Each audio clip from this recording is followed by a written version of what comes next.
Pues muy buenos días, hermanos. Es un gusto nuevamente saludarles y pues dar gracias a Dios precisamente por el hecho histórico que cambió el rumbo de la historia respecto a nuestra salvación, respecto a nuestra vida espiritual. Gracias a Dios porque no solamente envió a su Hijo para nacer, para crecer, para enseñar y para morir, sino también para resucitar. Y en esta mañana tenemos el gusto de recibir a nuestro hermano Pedro Rojas. Viene de Córdoba, ya la mayoría creo que lo conocemos. Es un gusto tenerle, hermano, con nosotros. Puede ponerse de pie. Viene con su familia, viene con su esposa y viene con su hija, su yerno, nietos. Ok. Pues, ¿cómo les decimos, iglesia? Sean bienvenidos, hermanos. Es un gusto tenerles entre nosotros.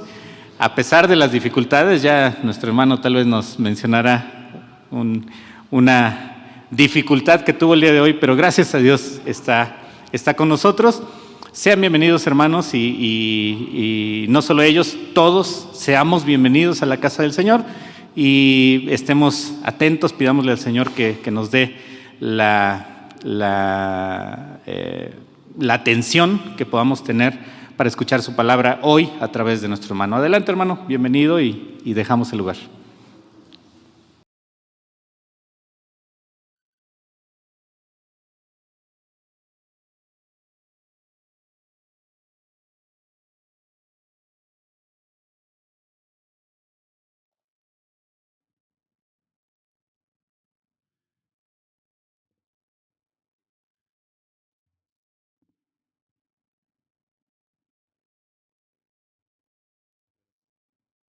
Buen día, mis amados hermanos. Dios les bendiga y damos gracias a Dios por el privilegio de estar aquí con ustedes. Es una gran bendición. Gracias a Dios.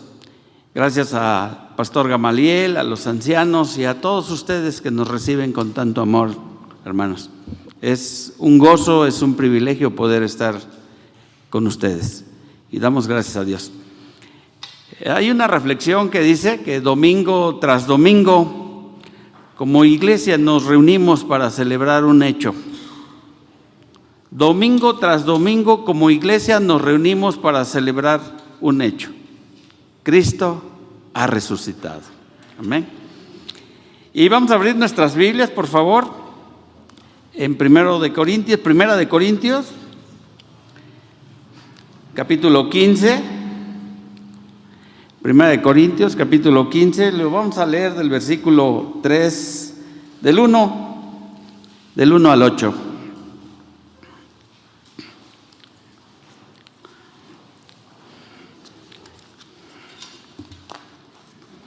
Primera de Corintios, capítulo 15, versículos 1 al 8. Dice la palabra del Señor: Además, os declaro, hermanos, el evangelio que os he predicado, el cual también recibisteis, en el cual también perseveráis, por el cual asimismo, si retenéis la palabra que os he predicado, sois salvos, si no creíste en vano. Porque primeramente os he enseñado lo que asimismo recibí, que Cristo murió por nuestros pecados conforme a las Escrituras, y que fue sepultado y resucitó al tercer día, conforme a las Escrituras, que apareció a Cefas y después a los 12, después apareció a más de 500 hermanos a la vez, de los cuales muchos viven aún y otros ya duermen. Después apareció a Jacobo, después a todos los apóstoles, y al último de todos, como un abortivo, me apareció a mí. Vamos a orar. Padre, rogamos que en esta mañana tu palabra, Señor, sea revelada a nuestro corazón para que tus propósitos, Señor, se cumplan en nuestras vidas.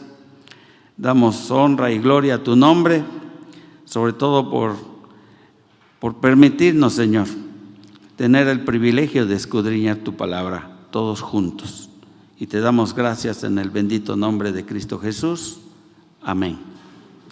Mis hermanos, la primera carta de Corintios fue una carta que se escribió 20 años después de que Cristo resucitó. ¿Por qué es importante que digamos que era un evento reciente o una carta reciente a un evento? Porque muchos de los que están aquí siendo mencionados estaban vivos, vivían. Y eso es importante porque la resurrección no es algo que tú puedas aplicarle el método científico, no es algo que puedas decir, a ver, vamos a hacer un ensayo y vamos a repetirlo. Es un evento único que solamente puede ser demostrado a través de la historia, a través de los testigos. Un evento que puede ser demostrado por las palabras de quienes estuvieron ahí y estuvieron con él. Y es un evento verídico por las palabras de todos los que estuvieron ahí.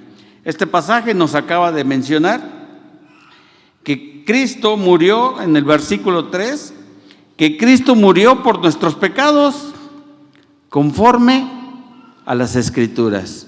O sea, lo que sucedió hace 20 años, dice el autor de la carta, el apóstol Pablo, lo que sucedió hace 20 años había sido escrito 750 años por el profeta Isaías en el pasaje que acabamos de leer, que es Isaías 53. Molido por nuestros pecados. Él llevó todas nuestras maldades, todas nuestras enfermedades. Dice el versículo 4, y que fue sepultado y que resucitó al tercer día, conforme a las Escrituras nuevamente. Y nos hace referencia de Oseas en el capítulo 6, verso 2, que dice que él iba a resucitar al tercer día. Un libro escrito 600 años antes, hermanos. O sea, todo es conforme a las Escrituras, todo es conforme le fue revelado a los profetas y conforme a los testigos que aquí nos está mencionando. Dice que apareció a Cefas y después a los 12 discípulos. Y después apareció a más de 500 hermanos a la vez, de los cuales muchos viven aún y otros ya duermen. Después apareció a Jacobo, al hermano del Señor. Después a todos los apóstoles. Y Pablo hace referencia. Y el último apareció a mí como a un abortivo. Amén. Es importante hablar de la resurrección, pero no puede haber una resurrección si no hay una muerte.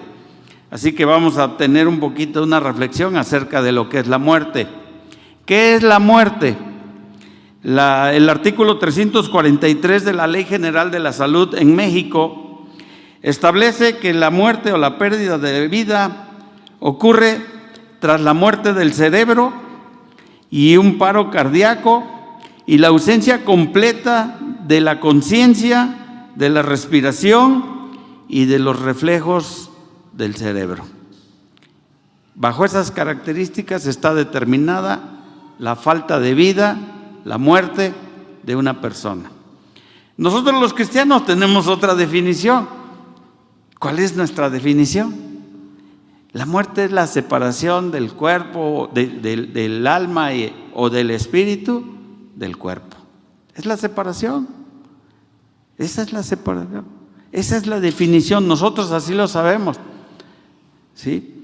Pero hay otros que tienen una definición diferente. Los hindúes dicen, la muerte es la posibilidad de reencarnarse y de acuerdo a tus obras, de acuerdo a tu conducta, de acuerdo a lo que hayas hecho, si fuiste bueno vas a reencarnar en una vaca, vas a reencarnar en una gallina, porque esos producen alimento y son animales buenos. Y por eso ellos tienen como un dios a la vaca. La dejan entrar y muchos espolvorean su comida con el estiércol de la vaca, creyendo que eso es santo para ellos. Y la vaca produce leche, produce carne, produce mantequilla, produce jamón, produce queso. Y Y para ellos eso es el animal más benéfico. No así un perro, una rata, que es ahuyentada cuando ellos tienen por ahí cerca un perro o una rata, porque para ellos esa es una persona mala que reencarnó en un animal malo. Y ese es su concepto de la muerte para ellos, la oportunidad de reencarnar. Los egipcios, en el imperio egipcio, creían que la preservación del cuerpo era asegurar la eternidad. Y es por eso que a los faraones, a las autoridades, a los príncipes, a los gente de autoridad, los embalsamaban de tal manera, hermanos, que hoy en día hay cuerpos embalsamados que conservan los dientes y el cabello intactos porque hicieron un embalsamiento perfecto, dice la ciencia. Muestras están en el Museo de Nueva York. Pueden entrar a la página de internet y ahí los van a encontrar. Tienen los dientes, tienen sus orejas, tienen los dedos de sus manos, están en un completo estado después de más de 2000 años. Entonces ellos creían eso, que a través del embalsamiento se aseguraba que la gente iba a volver a vivir. Hoy los ricos, los millonarios, los que tienen dinero, hacen su apartado en una criogenia. ¿Qué es una criogenia? Es un refrigerador enorme a donde los llevan, los tienen a temperaturas muy bajas para preservar el cuerpo, en espera de que un día la ciencia tenga el conocimiento para devolverle la vida a ese cuerpo. Y no les voy a decir que hay 2, 3, 4, hay miles de cuerpos en criogenia, hermanos, miles. En Alaska hay un campo muy grande a donde son llevados los cuerpos. Y es increíble, o sea, en cómo la gente en su ignorancia pone la fe en una criogenia, en un embalsamiento, en una reencarnación. O sea, es asombroso. En el imperio chino hubo el primer emperador de China. Tuvo miedo de morir, tuvo miedo de enfrentar la muerte. Y 40 años de morir, antes mandó a hacer unos soldados que les llaman los soldados de terracota. 8,000 soldados de terracota. Sus soldados, su ejército, literalmente lo retrató en una figura de barro, de arcilla, tamaño real, y junto a él había carros y caballos de guerra, porque tenía miedo a la muerte. Y él aseguraba que en ese megapanteón que se mandó a hacer, iba a tener una guardia que lo iba a defender. Son las concepciones que hay de la muerte en las personas, pero nosotros nos basamos a lo que dice Hebreos 9:27. Hebreos 9:27 en su palabra dice que está establecido que el hombre muera una sola vez y después de esto el juicio. Amén.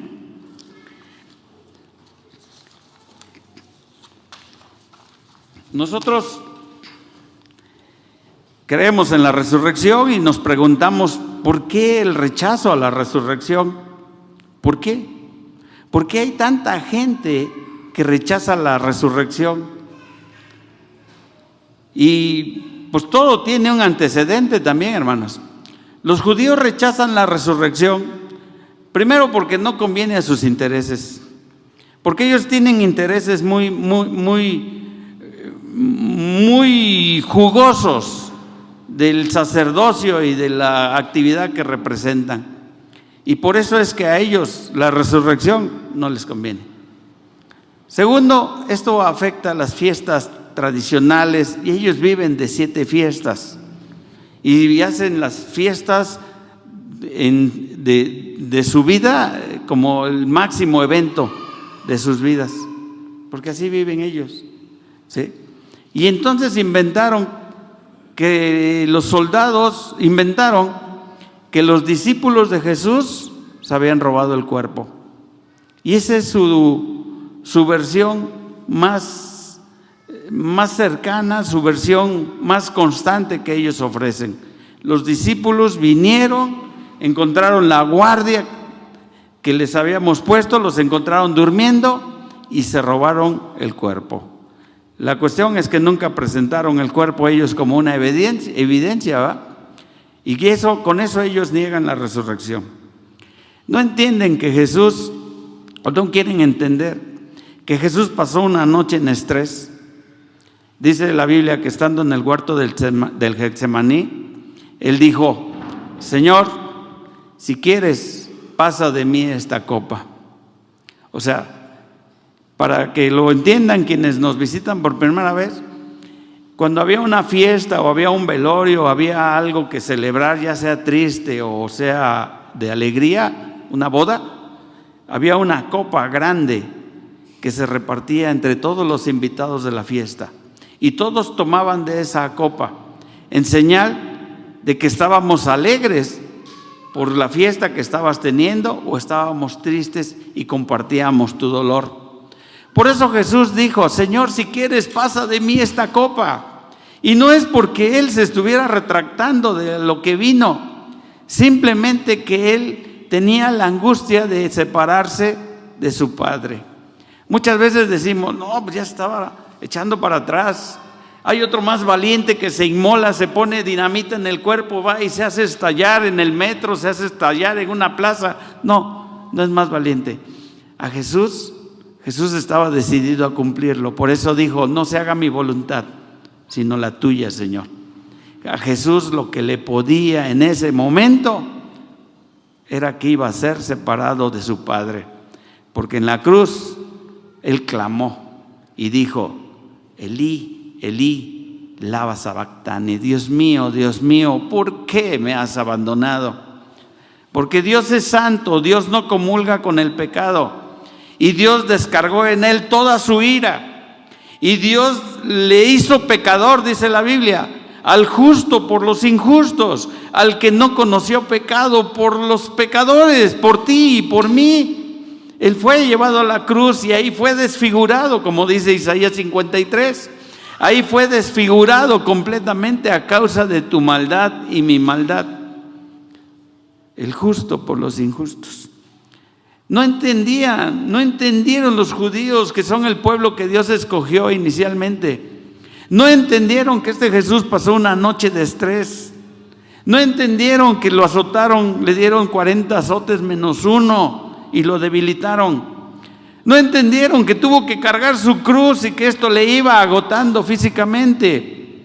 No entendieron que estuvo ahí varias horas expuestos al sol sin probar alimento y sin siquiera un vaso de agua. No entendieron que le perforaron las manos y los pies, los horadaron, y que todo eso causa una debilidad en el hombre como para decir que se hizo el muertito, que se desmayó simplemente, que él no murió. Porque es una de las cosas que ellos también dicen. Él no murió, Él se recobró y así débil como estaba, movió una piedra que pesaba 1 tonelada y se fue. Es más fácil creerle a un cuento de Walt Disney, ¿no? Ya, no es posible. Eso no lo quisieron ver. Ellos ven lo que quieren ver y lo que no quieren ver no lo ven. También dicen que se apareció como un fantasma. También dicen que Él se hizo pasar por muerto. Son muchas las acusaciones de Jesús. Pero lo cierto es que este pueblo no lo dice en Juan, que a lo suyo vino y los suyos no le recibieron. Mas a todos los que le recibieron, los de Tecamachalco, los de Córdoba, los de Puebla, los de México, los de Veracruz, los de Oaxaca, los de Perú, mas a todos los que le recibieron, les dio la potestad de ser hechos hijos de Dios. Amén. El que ellos lo hayan rechazado, en el plan divino de Dios ya estaba, porque Él conoce todas las cosas, nos abrió la puerta a nosotros. Dice Efesios que no somos del pacto, no tenemos herencia, no tenemos linaje, mas sin embargo somos hijos del Señor. Amén. Los griegos es una cultura que tampoco acepta la resurrección. ¿Por qué? Porque ellos tienen una dualidad filosófica. Para ellos el cuerpo es malo y el espíritu es bueno. Entonces, si va a resucitar un cuerpo que es malo, pues es como propagar el dengue, ¿verdad? Así no, el cuerpo no puede resucitar. Nosotros nos perpetuamos a través de las artes, la filosofía y el pensamiento, es lo que dicen los griegos. Los musulmanes en el Corán no enseñan que Jesús murió, y si no enseñan que Jesús murió, pues tampoco van a enseñar que Jesús resucitó. Los hindúes pues creen en la reencarnación, no en la resurrección. Y en el siglo XVIII el grupo de los racionalistas, estos que creen en el naturalismo, en las cosas naturales, no aceptan que haya cosas sobrenaturales. La resurrección es un evento sobrenatural, y para toda esta corriente que hoy se destaca cuando te dicen ama la naturaleza, ama el sol, las estrellas, los pájaros, el agua, el campo, esos son los naturalistas. Todo lo que tenga que ver con lo natural, ellos lo aprueban, pero lo que tiene que ver con lo sobrenatural, lo que tiene que ver con el poder de Dios, no lo aceptan. Y de esos, hermanos, hay muchos el día de hoy. Lo cierto es que hubo incredulidad hasta en sus discípulos. Dijo uno de ellos, si yo, llamado Tomás, si no veo las perforaciones en sus manos y en sus pies, no voy a creer que Él resucitó.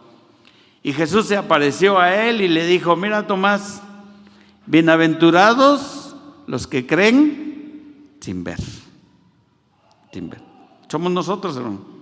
Nosotros creemos en un Dios hebreo, nunca hemos estado en Israel, un Dios que nunca hemos visto, y esa bendición es para nosotros. Dichosos los que creyeron sin ver. Amén. Entonces, ¿por qué no creer en la resurrección? Porque no es algo que la gente, la mayoría diga, no, sí, la resurrección. Porque no es algo común, no es algo que se ve todos los días. No es algo que sea tangible, que tú puedas decir, aquí está mi tío, mi papá, él resucitó y se los presento. No, no lo hay. Es algo que sucedió en el poder de Dios. Y la pregunta que todos nos hemos hecho, ¿quién resucitó a Cristo entonces?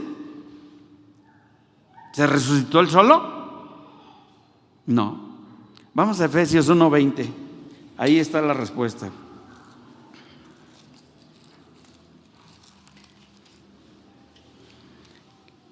Lo voy a leer desde el 17.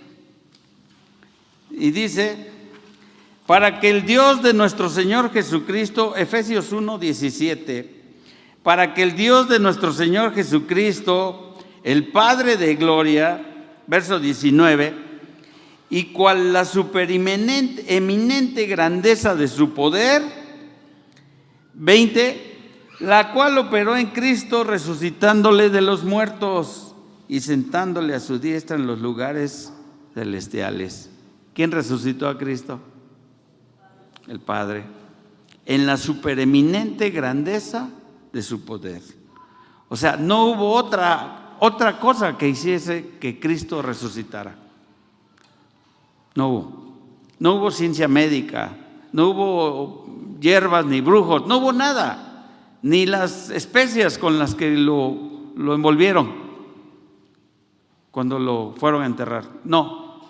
Dice aquí la Escritura en el verso 19, la supereminente grandeza de su poder, esa es la que resucitó a Cristo, resucitándole de entre los muertos y sentándole a su diestra en lugares celestiales. Es lo mismo que dice Hebreos 13:20, hermanos. Lo mismo, las mismas palabras. ¿Sí? Hebreos 13:20 dice, y el Dios de paz que resucitó de los muertos a nuestro Señor Jesucristo, el Dios de paz, haciendo referencia a nuestro Padre, al Padre.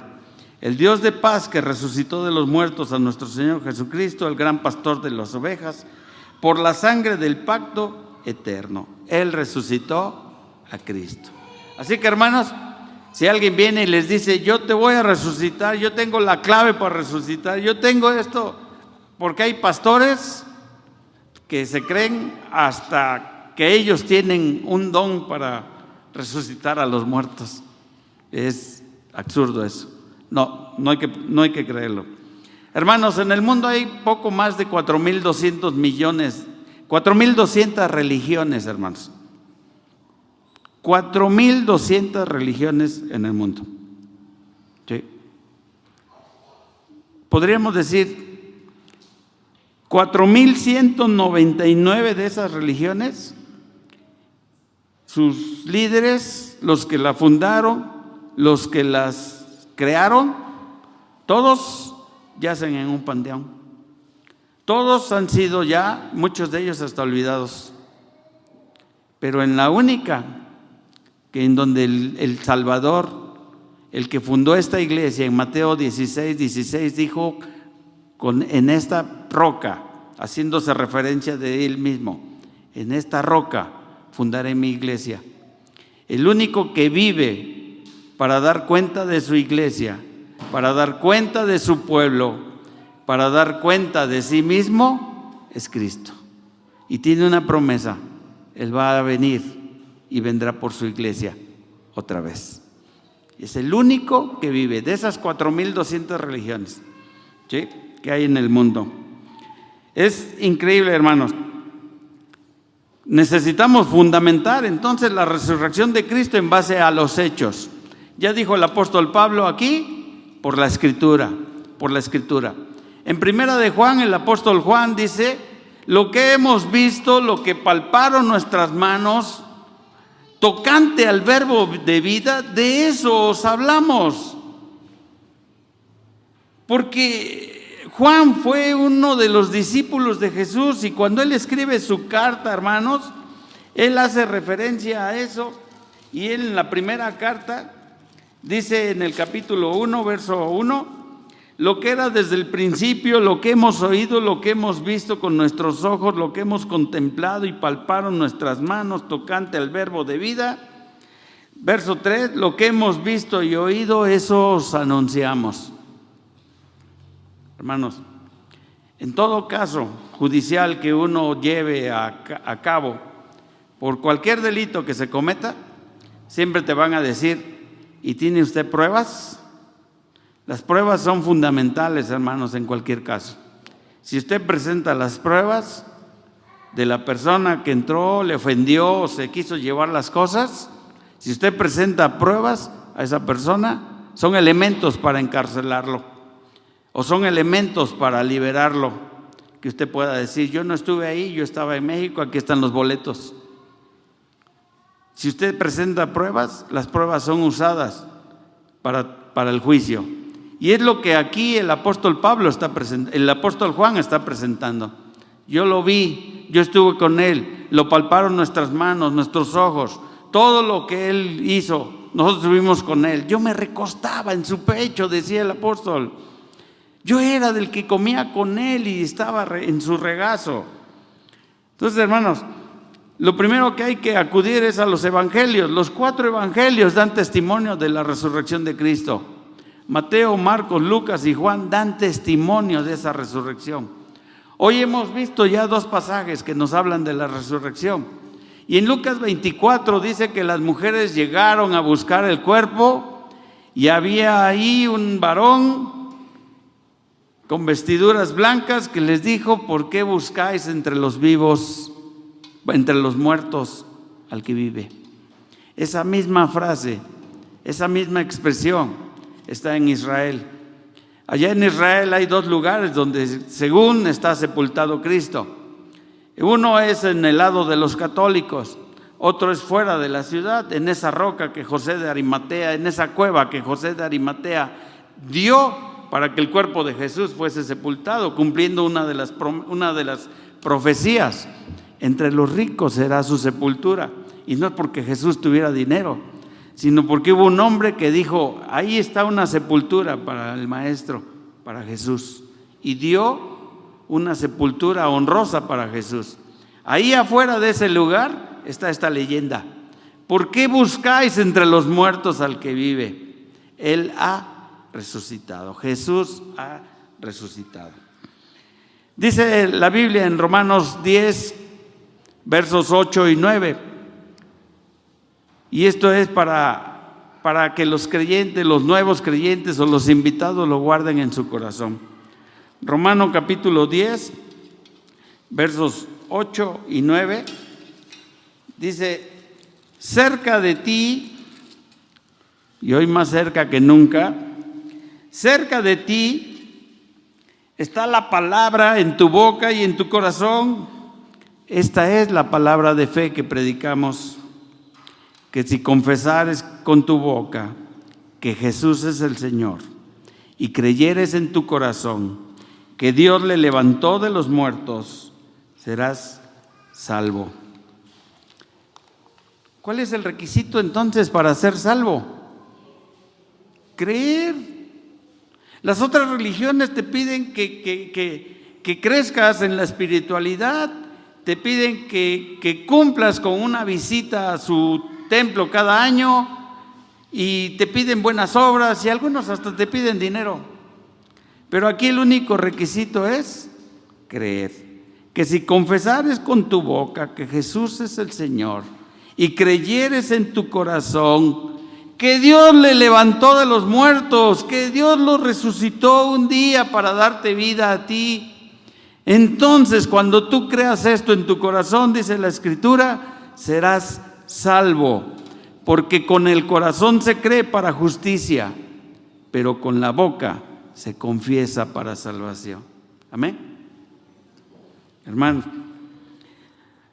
hay una serie de beneficios de las cuales nosotros somos privilegiados, que vienen con motivo de la resurrección de Cristo. Hoy vamos a ver 6 de ellas. 6 cosas que obtenemos, privilegios o bendiciones que tenemos porque Cristo resucitó.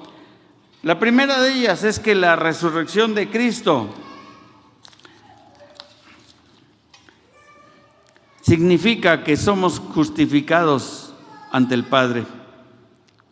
Esa es la primera. La resurrección de Cristo significa que la justificación, el sacrificio de Cristo es perfecto, es válido. Cuando traían animales y los presentaban a los sacerdotes para ofrecerlos en sacrificio, había una serie de requisitos. Macho, sin descendencia, no sin defectos. Eran los requisitos para presentar un cordero, un animal. Y aquí el único que ha cumplido en toda la existencia del mundo, el único que cumple el requisito para ser el Cordero de Dios es Jesús, porque Él nunca cometió pecado, nunca. A veces te preguntas, ¿por qué Jesús no se casó? Porque Él era el Cordero de Dios que quita el pecado del mundo. Él cumplía los requisitos para que el Padre aceptara su sacrificio como un sacrificio perfecto para librarnos a todos nosotros de nuestros pecados. En Romanos 4:25 dice la Escritura: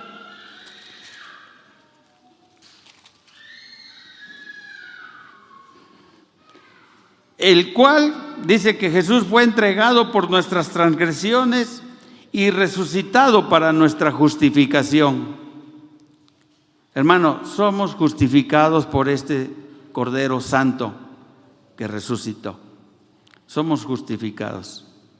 Y para quien lo entiendan bien, si un día tú faltas a tu trabajo y el jefe te quiere correr y te dice: oye, ya es la tercera falta que tienes en el mes, ahora sí ya agarra tus cosas y vete, le sacas el justificante médico y le dices: mira, estuve en el hospital ayer y me acaban de dar de alta.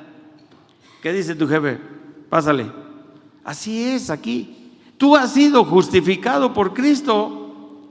Tienes un certificado de haber creído en Cristo y Él responde y Él dice: por sus pecados yo ya pagué. Ese es mi hijo y yo ya pagué por sus pecados. Él tiene la justificación mía. No lo pueden encarcelar, no lo pueden condenar.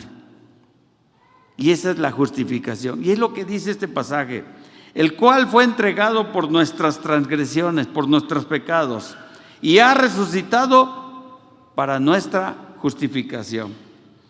Dice Romanos 5:1, no lo busquen.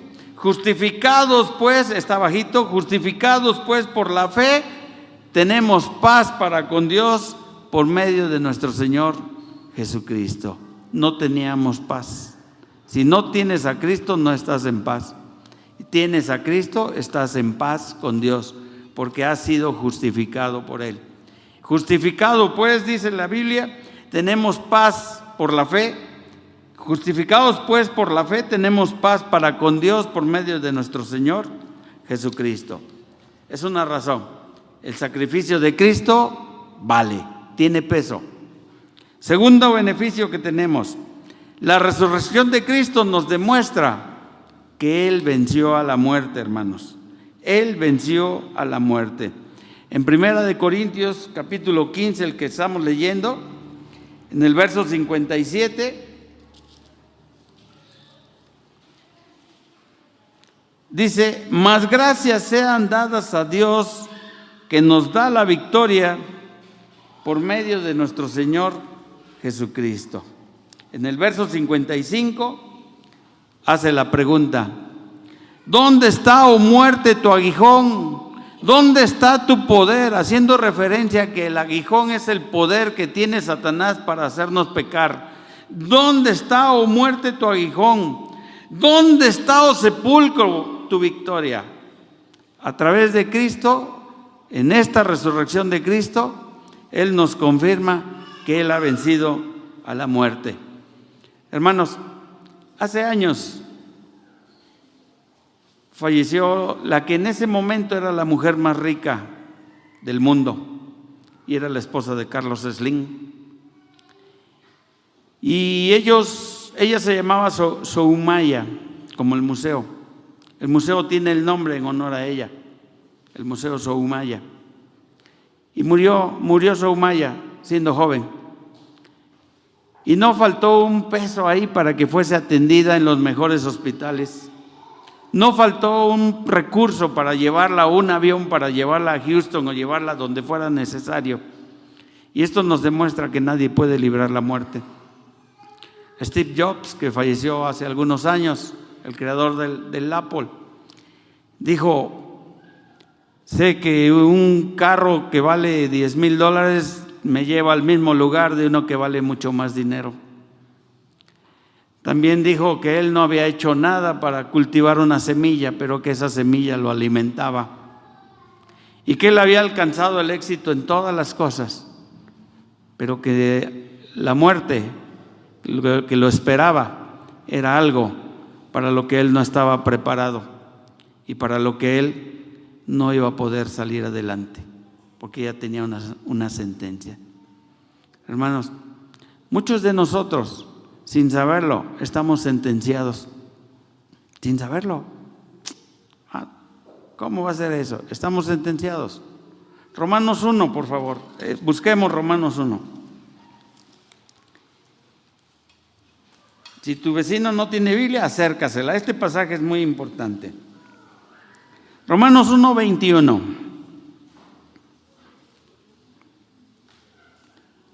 Dice la Escritura, y habla de los hombres: pues habiendo conocido a Dios, no le glorificaron como a Dios. Nos está hablando a nosotros. Habiendo conocido a Dios, no le glorificaron como a Dios, ni le dieron gracias. Verso 28. Como no aprobaron tener en cuenta a Dios, Dios los entregó a una mente reprobada para hacer cosas que no convienen. Una mente reprobada. Y abajito nos da una lista de 23 males: atestados de injusticia, fornicación, perversidad, avaricia, maldad, envidia, homicidios, contiendas, engaños y malignidades. Dice que somos murmuradores, detractores, aborrecedores de Dios, injuriosos, soberbios, altivos, inventores de malos, desobedientes a los padres, necios, desleales, sin afecto natural, implacables y sin misericordia. Ahí viene la sentencia, hermanos. ¿Alguien tiene aquí una versión que no sea Reina Valera? Que sea la Biblia de las Américas, otra versión. Que lea el versículo 32, porque ahí dice: quienes habiendo entendido el juicio, aquí dice el juicio. El juicio es un decreto, hermanos. La Biblia de las Américas y otras Biblias dicen: quienes habiendo entendido el decreto de Dios. Hay un decreto de Dios, hermanos, contra todos aquellos que no aprobaron tener en cuenta a Dios, contra todos aquellos que han tenido una mente depravada y han caído en perversidades. Y tú podrás decir: pues yo solo soy desobediente. Sí, aquí está una perversidad. Hay un juicio, hay una declaración, hay un decreto. ¿Qué es un decreto, hermanos? Es una sentencia judicial dada por una autoridad superior y que se va a cumplir. Este decreto dice que dice el verso 32, está contra los que practican tales cosas. Estas personas son dignas de muerte. Ese es un decreto, hermanos. Lo dijo Dios. Y no es el único. Dijo que la paga del pecado también es muerte. Este es un decreto, hermano. Pero también no solo va con las personas que practican los males. Dice aquí que no solo las hacen, sino que va también este decreto contra los que se complacen con las que los practican.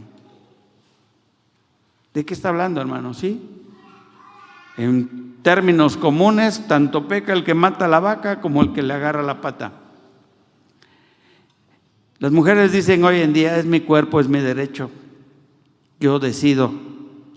Pero si tú decides ir a abortar, estás cometiendo un crimen. Y el que se complace, el que practica ese aborto, también está cometiendo un crimen. Y este es el decreto de Dios. Dice: contra aquellos que practican tales cosas son dignos de muerte. Y no solo con los que las hacen, sino también con los que se complacen con ellas.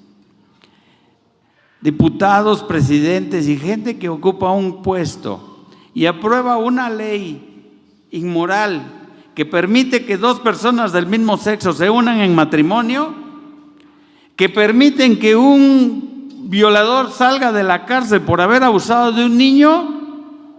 Un juez corrupto que por unos miles de pesos se vendió y tiene en libertad a una persona, ese es alguien que se complace con la maldad de los hombres. Para ese hombre hay un decreto de Dios. Los médicos que practican el aborto, los abogados que lo hacen, nosotros mismos que defendemos nuestra posición y nuestro derecho. Hoy el mundo está en una perversidad. En la UNAM ya no hay baños de mujeres y de niños en algunas universidades. Ya hay baño general. Ahí entran los hombres y las mujeres juntos, con puertas, claro. Pero ya están entrando así. ¿A dónde vamos cuando les dicen a nuestros niños que ellos van a tener capacidad de decidir qué quieren ser? ¿Quieren ser niñas? ¿Quieren ser niños? No, no le dijimos la educación a la escuela. La educación sexual viene de la casa. No se la dijimos, porque entonces nosotros estamos haciéndonos partícipes de esto. Y maestros, con el debido respeto, maestros, en mi casa la sexualidad a mis hijos se las enseño yo. Hay escuelas donde los niños van con faldas en México. No vamos lejos, no hay que ir a Europa, ni hay que ir a Dinamarca, ni a Francia. No, en México, en México. Los niños van con faldas y tienen ropitas ahí en la escuela y le dicen: ponte la ropa que quieras, y los niños se visten de niñas. Eso es inmoral. Maestro, no permitas eso. No lo permitas. Porque hay un juicio de Dios en contra de los aborrecedores. Hay un juicio de Dios en contra de esta gente que la practican o los que se complacen con ello. No dejemos esto. Y sé que esto nos va a perseguir en un tiempo. No nos van a dejar hablar y no nos van a decir que hombres y mujeres, ¿no? Cristianos, ¿no? O sea, ahora nos van a tachar de algo, nos van a poner algo, nos van a limitar. Vienen tiempos de persecución, hermanos. Cuida a tus hijos. Vienen tiempos difíciles para los creyentes, para los de la fe. Vienen tiempos difíciles. Dales el sostén a tus hijos para que sepan defenderse, para que no caigan en la escuela, para que no Complazcan a los maestros. Dales la palabra de Dios, que es la única que lo puede salvar. No lo vas a salvar tú, lo va a salvar Dios. Ten misericordia de ellos. No sabemos esto en 50 años cómo va a estar, hermanos. No lo sabemos. Y da tristeza. Porque muchos podrán decir, ¿qué mundo le vamos a dejar a nuestros hijos? No, ¿qué mundo le vamos a dejar a nuestros nietos también? Da tristeza, hermanos.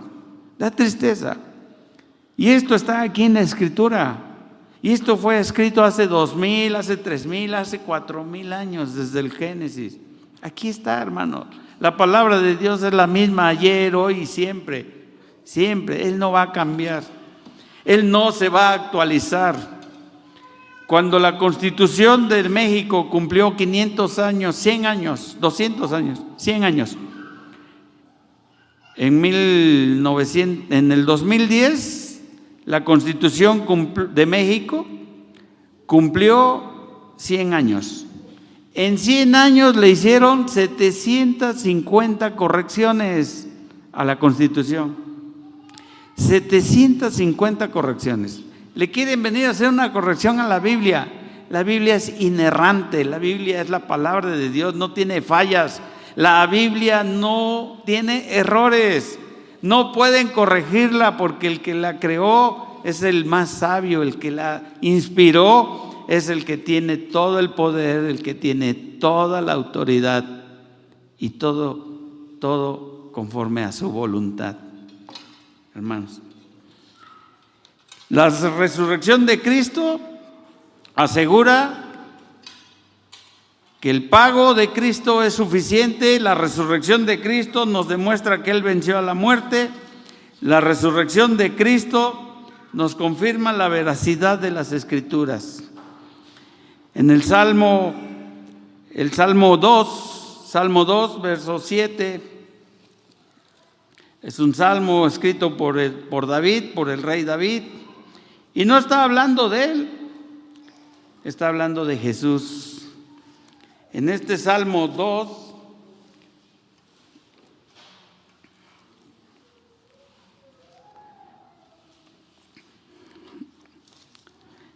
dice: yo publicaré el decreto, Jehová me ha dicho, mi hijo eres tú, yo te engendré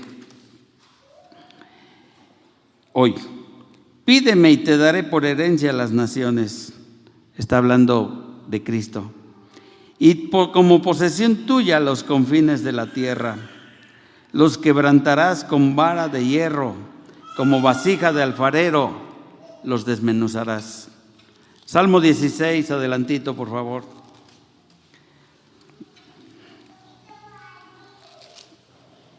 (16:8) David diciéndole, escribiendo esto lo escribió David 1000 años antes de que Jesús estuviera aquí en su ministerio terrenal.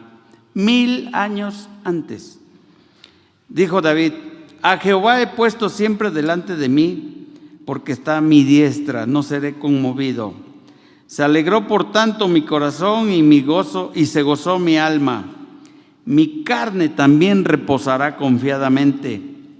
Por una razón, hermanos, verso 10. Porque no dejarás mi alma en el Seol, ni permitirás que tu santo vea corrupción.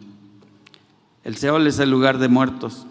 Y David está diciendo estas palabras no por él, porque si ustedes van a Israel, ahí está un lugar donde, en el monte de Sión, ahí está un lugar que dice: aquí murió David, y tiene una bandera de Israel con unas inscripciones. Ahí está la tumba de David. No está hablando de David, está hablando de Jesús. No dejarás mi alma en el lugar de los muertos, ni permitirás que tu santo vea corrupción. Él no se iba a pudrir en un panteón. Él iba a resucitar, es lo que te está diciendo este pasaje. Él iba a resucitar. Así que la resurrección de Cristo nos confirma las Escrituras. La resurrección de Cristo nos comprueba que Él es Hijo de Dios. Un día va Jesús y se encuentra a un endemoniado gadareno. ¿Y qué creen que le dijo el endemoniado gadareno? Muy probablemente tú te encuentras un borrachito por ahí y te va a insultar. No, el endemoniado gadareno se acercó y le dijo a Jesús: Jesús, Hijo del Dios Altísimo, reconociendo que Jesús era Hijo de Dios. Marta, yo le digo Marta la teóloga, porque siempre la criticamos, la que estaba lavando los trastes, la que no tenía esto, a la que Jesús llegó y le dijo: Marta, Marta, afanada y turbada, ¿cómo estás? Esta era una teóloga y nos lo demuestra en Juan 11:27, cuando le dice: sí, Señor, yo he creído que tú eres el Hijo de Dios. Marta la teóloga. Pedro, en Mateo 16:16 le dijo, cuando Jesús les preguntó: ¿quién dicen que soy yo? Y la gente le dijo: pues tú, unos dicen que tú eres Elías, otros dicen que eres el profeta. Y bueno, ¿y quién dicen ustedes que soy yo? Y Pedro se levanta y responde: tú eres el Hijo de Dios, tú eres el Cristo, el Hijo del Dios viviente. Con esto nos confirma que Jesús es Hijo de Dios. Amén. Y para terminar, hermanos, dice la Escritura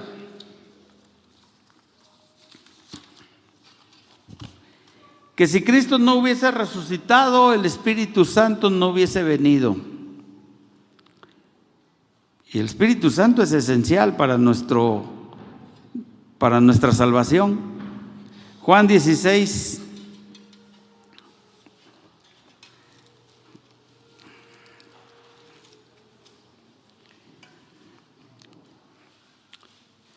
En Juan 15:26 Jesús dijo: cuando venga el Consolador, a quien yo os enviaré del Padre, el Espíritu de verdad, el cual procede de mí, Él dará testimonio acerca de mí. Primera mención del Espíritu Santo. Dijo Jesús en el capítulo 16, verso 8: cuando Él venga, convencerá al mundo de pecado, de justicia y de juicio. Ojo con esto. Dice, y léanlo, hermanos, capítulo 16, verso 8: cuando venga, haciendo referencia del Espíritu Santo, cuando Él venga, convencerá al mundo de pecado, de justicia y de juicio. De pecado, por una razón: por cuanto no creen en mí. Hermanos, no creer en Dios es causal de pecado. Si alguien dice: yo no creo en Dios, es un pecador. No cree en Dios, dice aquí, de pecado, por cuanto no creen en mí. Revelado por el Espíritu Santo. Verso 13 del mismo capítulo 16: cuando venga el Espíritu de verdad, Él los guiará a toda verdad. Nosotros estamos aquí porque el Espíritu Santo obró en nosotros. Y cuando tú dijiste: voy a parar y me voy a poner al frente, el Espíritu Santo ya te estaba empujando, literalmente. Así que es obra, nuestra conversión tiene que ver con la buena voluntad de Dios, con su gracia, con el favor y con la obra del Espíritu Santo.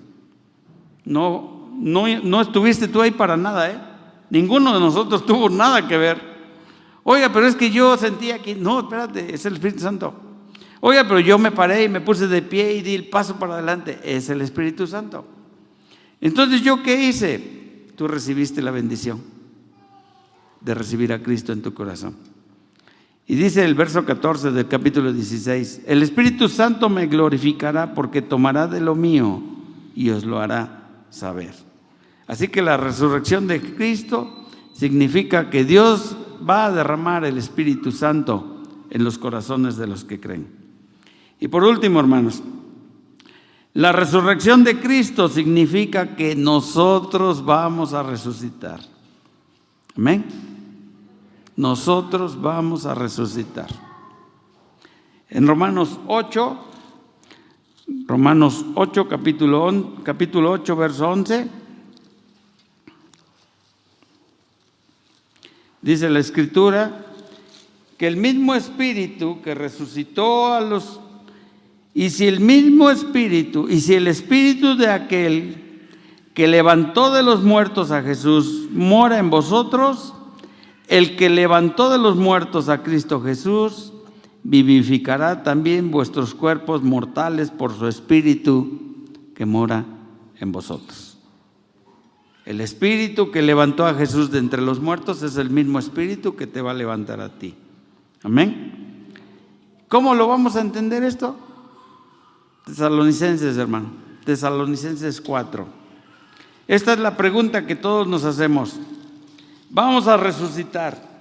Y especialmente los que tenemos un defecto vamos a dicen, y dice el jorobado, ¿y entonces yo voy a resucitar con mi joroba? Dice el cojo, ¿y entonces yo voy a resucitar con mi cojera?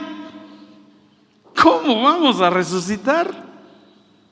¿Cómo va a ser eso? Y aquí en Tesalonicenses, en el capítulo 4, nos dice cómo va a ser esta venida o este llamamiento de parte de Dios. Tesalonicenses capítulo 4, versículo 13.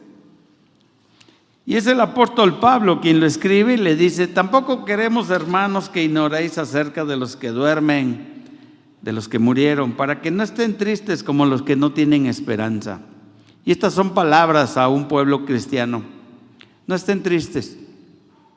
Fíjense, si alguien tiene un familiar enfermo y está agonizando o está en peligro de muerte, consideren estas palabras. Daniel fue llevado a la fosa de los leones y Daniel la libró, salió vivo de la fosa de los leones. Y hay un hombre, San Ignacio, y decimos San Ignacio aunque nosotros no lo tengamos por aquí, ¿verdad? Porque así decimos de San Pablo, de San Juan. San Ignacio fue un defensor de la resurrección de Cristo, de la encarnación y de la resurrección de Cristo. A él lo mataron por eso, por ser un apologista, por defender la encarnación de Cristo y la resurrección de Cristo. Y fue enviado a una fosa de leones. No la libró. A él sí lo devoraron los leones. Y la pregunta es, ¿a quién le fue mejor? ¿A Daniel, que salió vivo, o a San Ignacio, que murió? ¿A quién le fue mejor? Y los niños responden, ¿verdad? No, pues a Daniel. No, Daniel al otro día se cansó, Daniel al otro día tuvo hambre, Daniel al otro día enfermó, al otro día tenía la necesidad, mientras que San Ignacio al otro día estaba con el Señor. El resultado que el Señor da, el resultado no siempre va a mostrar la voluntad de Dios. A veces decimos, ¿por qué, Señor? ¿Por qué te lo llevaste? ¿Por qué yo? ¿Por qué? Y el resultado no siempre va a mostrar, el resultado que vemos no siempre va a mostrar la voluntad del Señor. Para San Ignacio fue mejor estar. Daniel también estuvo allá, pero años después. Se quedó unos años más a hacer la talacha todavía, ¿verdad?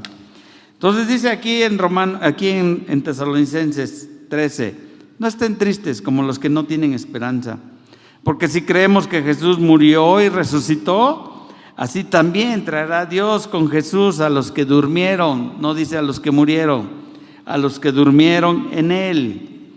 Para un cristiano la muerte, la primera muerte, no es morir, es dormir.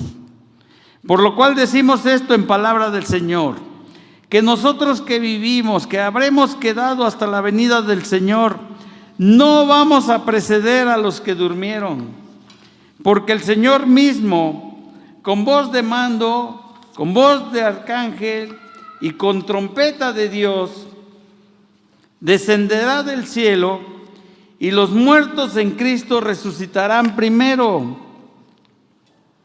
Luego nosotros, los que vivimos, los que hayamos quedado, seremos arrebatados juntamente con ellos en las nubes para recibir al Señor en el aire, y así estaremos siempre con el Señor. Esto asegura nuestra resurrección, hermanos, porque si Cristo resucitó, nosotros vamos a resucitar. Ahora, la respuesta, yo sé que tienen la duda, ¿seré más clarito o más morenito cuando resucite? Sí, sí, Señor, pues ya que me vas a resucitar, pues hazme rubia, ¿verdad? O más alto, ¿no? Yo tengo un problema, a mí me faltan 10 centímetros. Trabajo en un camión de mudanzas y para llegarle al tubo donde hacemos los nudos me faltan 10 centímetros. Siempre tengo que buscar algo en que subirme. Y a veces le he dicho, Señor, ¿por qué no me diste 10 centímetros? Con 10 centímetros más yo no tenía problemas en mi trabajo. Ahora tengo que buscar en qué subirme. ¿Sí? Y así, ¿verdad? Muchos se habrán de preguntar, Señor, ¿cómo va a ser esto? ¿Cómo va a ser? ¿Cómo vamos nosotros a regresar? ¿Cómo vamos a hacer esto? Aquí en 1 Corintios capítulo 15 nos dice el Señor, y hasta nos tacha de necios a los que estamos haciendo las preguntas. ¿Sí? 1 Corintios 15, el pasaje que estamos leyendo.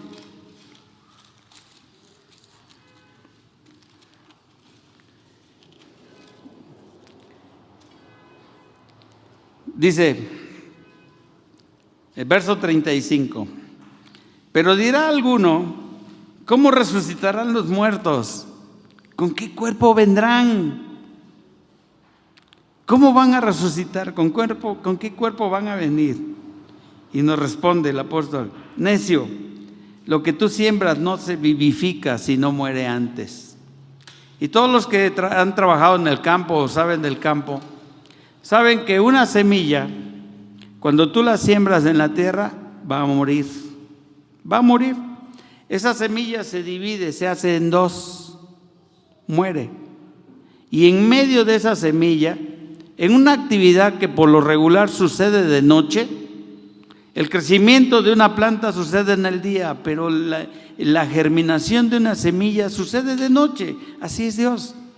Esa semilla que tú siembras, digamos una semilla de maíz, tú la siembras, se va a abrir, se va a hacer en dos y va a morir. Pero en esa, antes de que muera, emerge una plántula así, con muchos pelitos que son las raíces. Y esa planta va a crecer y va a emerger. Y es lo que está diciendo aquí el apóstol Pablo. Necio, lo que tú siembras no se vivifica si no muere antes. Amén. Y lo que siembras no es el cuerpo que ha de salir. Tú siembras un grano de maíz, no va a salir un grano de maíz, va a salir una mazorca. Y curiosamente siempre vas a cosechar más de lo que sembraste. Sembraste un grano de maíz y vas a cosechar 750 granos que tiene una mazorca. Y hay plantas que te dan mazorcas cuatas, entonces ahí tienes más de 1000 granos de maíz. Porque siempre va a haber más de lo que sembraste. Y es lo que a nosotros nos va a pasar. Dice Apocalipsis 21 que allá no hay tristeza, no hay dolor, no hay llanto, no hay hambre, no hay tiempo. No hay necesidad de sol porque Él es el sol de nuestras vidas. En esa nueva Jerusalén que Dios ha prometido para sus hijos. En esa ciudad santa en donde no habrá pecado. Nadie deseará lo que tú tienes, lo que Dios te ha dado. Nadie va a tener envidia ni nada, porque es una ciudad en donde el que reina es Cristo.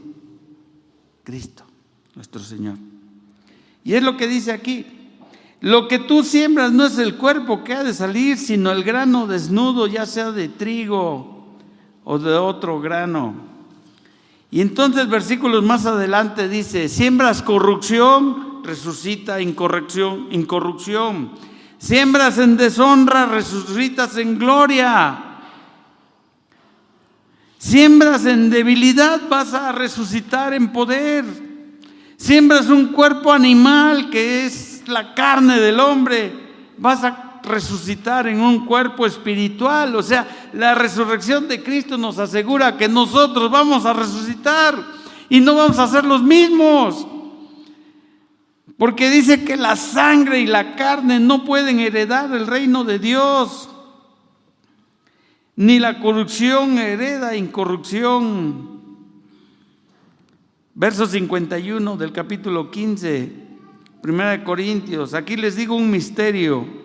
No todos dormiremos, pero todos seremos transformados en un momento, en un abrir y cerrar de ojos, a la final trompeta, porque se tocará la trompeta y los muertos serán resucitados incorruptibles, hermano, incorruptibles.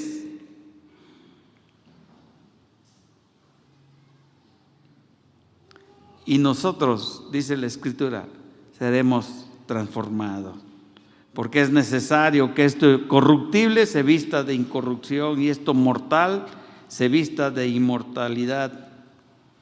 Y cuando esto corruptible se haya vestido de incorrupción y esto mortal se haya vestido de inmortalidad, entonces se cumplirá la palabra que está escrita: sorbida es la muerte en victoria. Amén. Gloria a Dios, hermanos. Gracias a Dios por su palabra, porque nos enseña que en Cristo tenemos todo y sin Cristo no tenemos nada. Gracias a Dios por su palabra, que revela que para los que había un decreto en contra de nosotros. Así lo dice Colosenses capítulo 2. Él anuló ese decreto que nos era contrario. Y dice la Biblia que lo quitó de en medio y lo clavó en la cruz. Ahí anuló el acta de los decretos que nos era contraria. Todos nosotros estábamos condenados. Y también dice que en esa cruz se exhibió públicamente a los principados y a las potestades. Amén. Todo se lo debemos a nuestro glorioso Señor y Salvador, Cristo Jesús. Amén. Gracias a Dios, hermanos. Dios les bendiga.